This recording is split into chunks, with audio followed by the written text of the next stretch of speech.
Um, we're here today to talk about the art of bodybuilding, the sport of bodybuilding. Bodybuilding is both a sport and an art because it includes both of those things. And today we want to look briefly at the art of posing.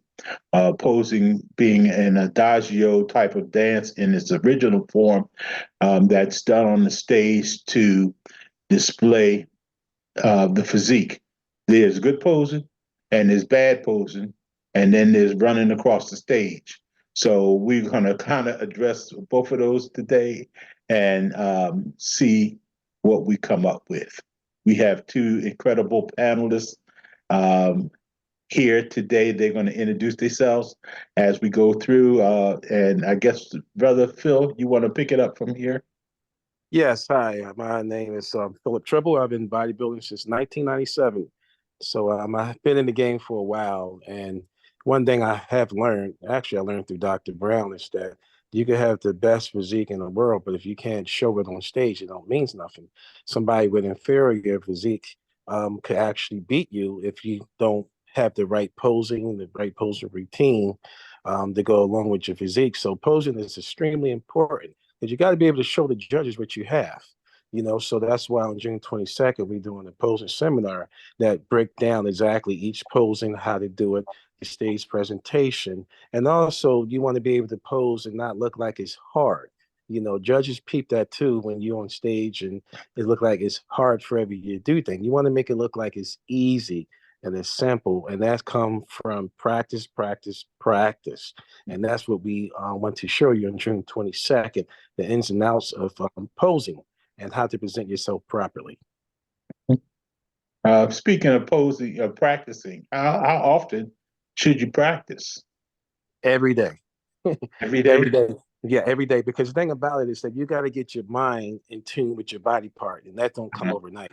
That just come from posing constantly, constantly, where you be able to pose when they call out a certain posing, movement. You be able to do it without thinking about it. And once you get to that point, then it become easy. But up to that point, it's not going to be easy, and it may look hard. So the only way to counter out that is by posing, posing, posing. So I would say every day, you should do that. Tammy, what do you think? I agree. I'm Tammy Ellis, and I don't have as much as experience as Phil and obviously Dr. Brown, but I have to say that Dr. Brown introduced me into the sport of bodybuilding and sent me directly to Diamond Gym in 2004. And I learned really quickly that if you don't pose well, then you have wasted your time almost in the gym because the posing basically highlights what you've done in the gym. So you can't show off your physique if you don't pose well. You can go out there, and we've discussed this on occasions, and be better than the person that's next to you, arguably be the best person in the top five. But if you don't present it properly, then you've lost. So posing is everything. And so, as Phil said, and as we will highlight on this flyer on June 22nd, we're going to show you how to do that. You don't want to waste your time in the gym and work hard and diet well and get your body in tip top shape. And when it comes down to it and you're on the stage, you can't play. So posing is absolutely everything. And I totally agree that if you don't do it on a regular basis, if you don't practice it all the time, then you're gonna fail typically. So we want to definitely highlight on June 22nd the art of doing it to make it look, effortlessly and to make it look pretty, because that's going to stand out in the judges eyes. They're going to catch the person that has the most flair, swagger, so to speak. um, as Doc was saying, it's not a dance. You're not running across the stage, but you're really, really locking and loading on the best features of your body. And on the 22nd of June, we're gonna make sure that everyone understands that. Posing, practicing every day, does that entail or begin to develop mind muscle connection? Yes, it do. It also give a mind connection to your muscle when you're training too. Mhm. because some people, when they train in the gym, they just doing the movement, but they're not actually thinking about the exact body part that they're training. So it actually a connection from your mind to each different body part, that when you're training, you're thinking about that body part. So you really actually working it extra hard, by your mentality, knowing that body part what it do. And once you accomplish that, when you're on stage, it's the same thing. When they call holler out a certain pose, you do that, and you know that body part that you're in tune with to move a certain way or to flex a certain way. That what you call mind muscle control. Okay. All right.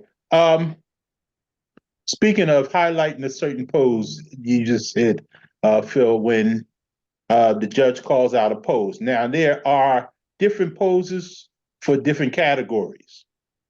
Is that right? All right. Yes, that's correct. All right. We have some traditional categories, such as bodybuilding, um, versus newer categories, uh, men's physique, which is like really different, and then some things in between, like classic physique. Okay, and the poses are different in each category. Um, Tammy, can you tell us about men's physique? Yeah, so the men's physique body is more geared to, guys that have, a good core. Core is, the foundation of all bodybuilders. So men's physique, typically have good core, good upper body, a good upper body look. Legs maybe a little bit underdeveloped, not necessarily, but that's typically, so it's more like a beach style look.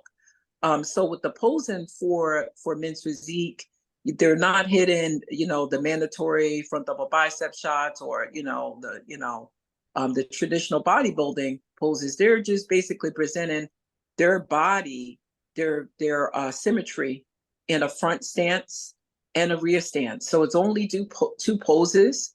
They're of course, they're showing their lats, their chest, their core, their shoulders, biceps and what have you in their front pose. When they turn to the rear, they're demonstrating, they're showing their lats and their shoulders and, their lower back, which is a part of the core, and their calves, because the shorts are longer, in a back pose. So it's very, when men's physique first started out, I think a lot of guys were doing kind of like a swaggy type movement. It's not about that. It's just basically presenting a body in a front pose that shows everything from the front, Mhm. and then a back pose showing what you have from the back.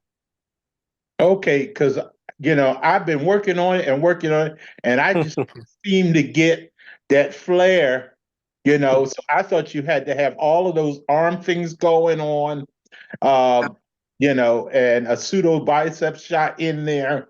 Uh, Um, I wasn't ever clear. So it's just a front pose and a yeah, back pose, and yeah, everything else is extra. Mhm. yes, Uh, exactly. So physique, you'll see the guys that are just kind of like have their hands highlighting, the front off on an angle, so everything's symmetry. So off on an angle. And then when they turn to the rear, it's the same kind of thing. You just kind of like spike your calf back and you show your back pose.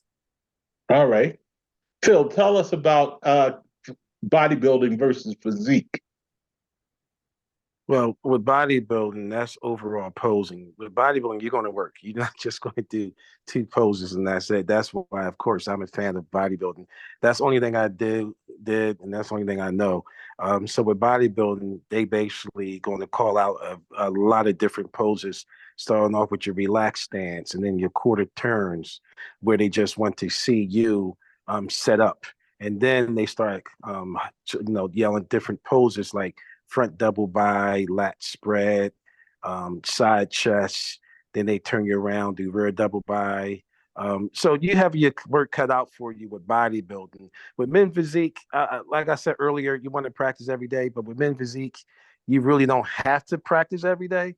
But if you're going to be in the bodybuilding category, yeah, that you need to practice every day because you're dealing with multiple poses and you have to hold it a certain way and not look tired.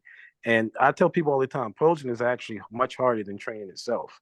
You think training is something? No, posing is way different animal. So you want to practice every day. And like I said, they judge you from head to toe. They saying all different kinds of poses that you got to be able to remember. You don't want to look like no fool. You don't want to do. They say a quarter turn, you turn the other way. I seen people do that. I seen people face the back when they're supposed to face the front. So you want to make sure you got your act and together tight. That's why it's important. If you're serious, it's important that you come down June 22nd, so we could go over each different pose, so you could look like you've been doing this for a while, stage, not a novice. Well, you heard it right here, folks, that Phil is partial to bodybuilding, and he said only the bodybuilders have to practice every day.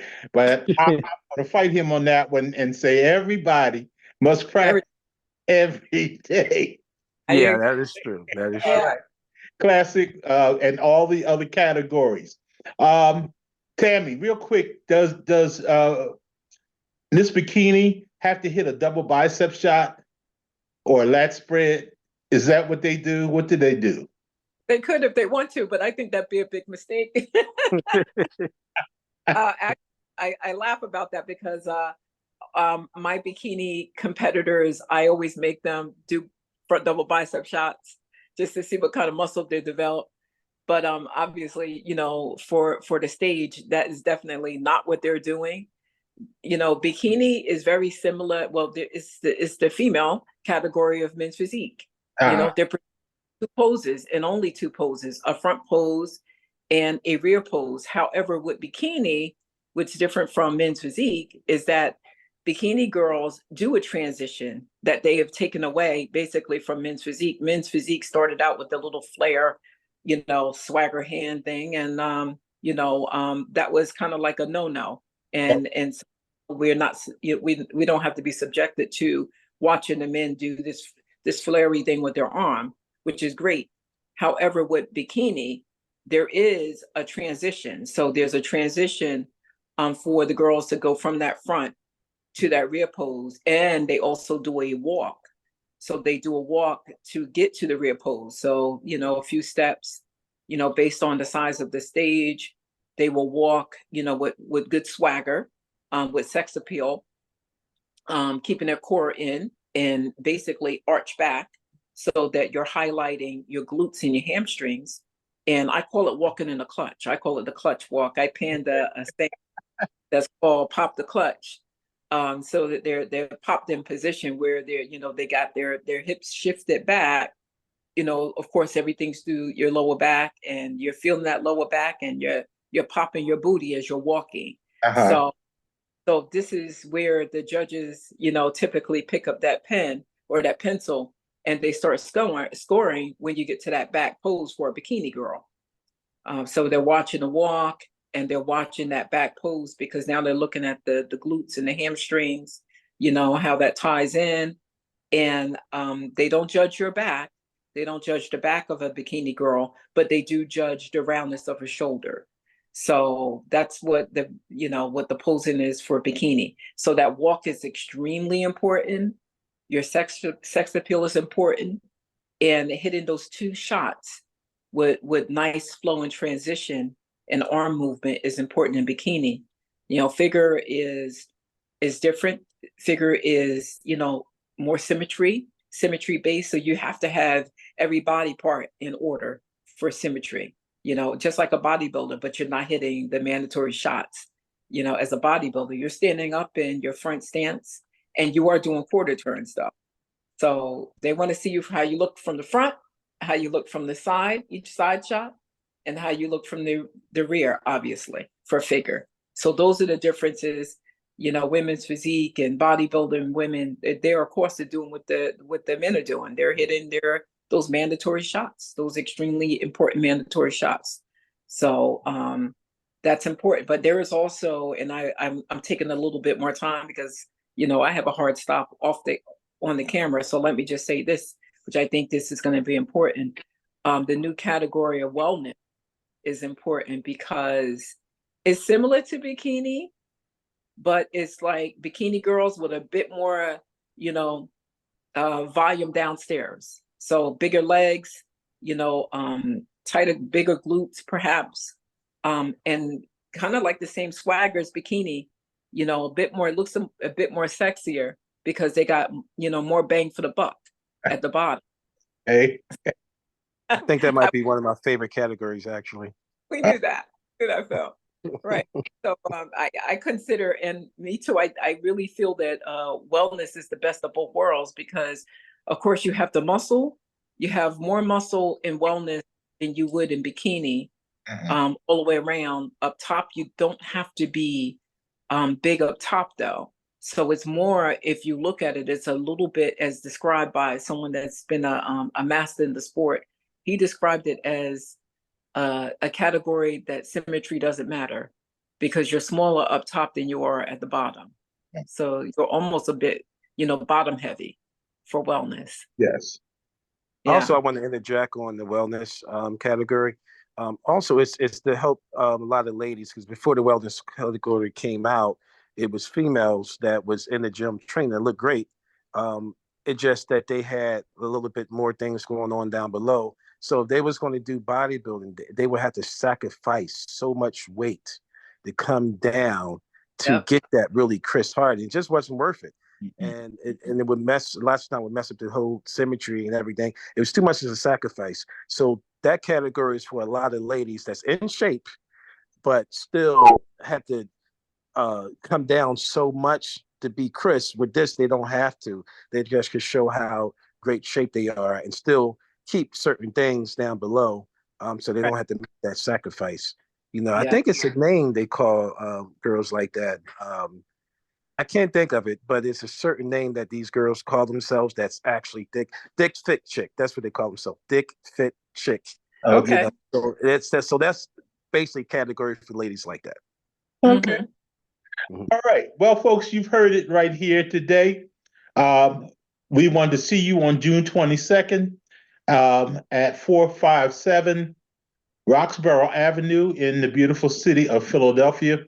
You can also find out more information at www.wpfusa.com. And so we want to thank our panelists for this brief discussion. We don't want to give it all away today, okay? Right. So we're looking for you at 10 a.m. on June 22nd,